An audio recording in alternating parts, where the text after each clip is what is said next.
அஸ்ஸலாமு அலைக்கும். இப்போ வீடியோவே போடுறதில்ல, உடம்பு முடியல, அதனால் போடவே இல்லை. காலையில் எந்திரிச்சாச்சு சீக்கிரமே. இது முருங்கைக்கீரை சூப்பு.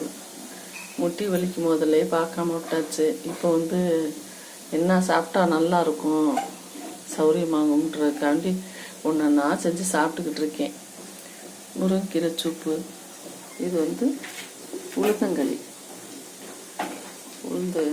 வெள்ளை உளுந்த பச்சையாக ஊற போட்டு அரைச்சி வச்சுருக்கேன். அதை களி.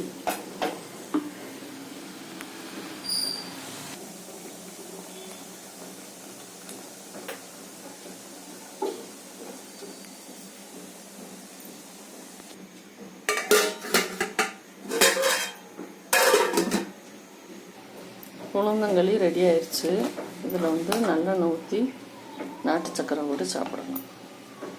இந்த மாதிரி செஞ்சு சாப்பிட்டா குறுக்கு வலி, எலும்புக்கெல்லாம் ரொம்ப நல்லது. இந்த மாதிரி செஞ்சு பாருங்கள். அஸ்ஸலாமு அலைக்கும்.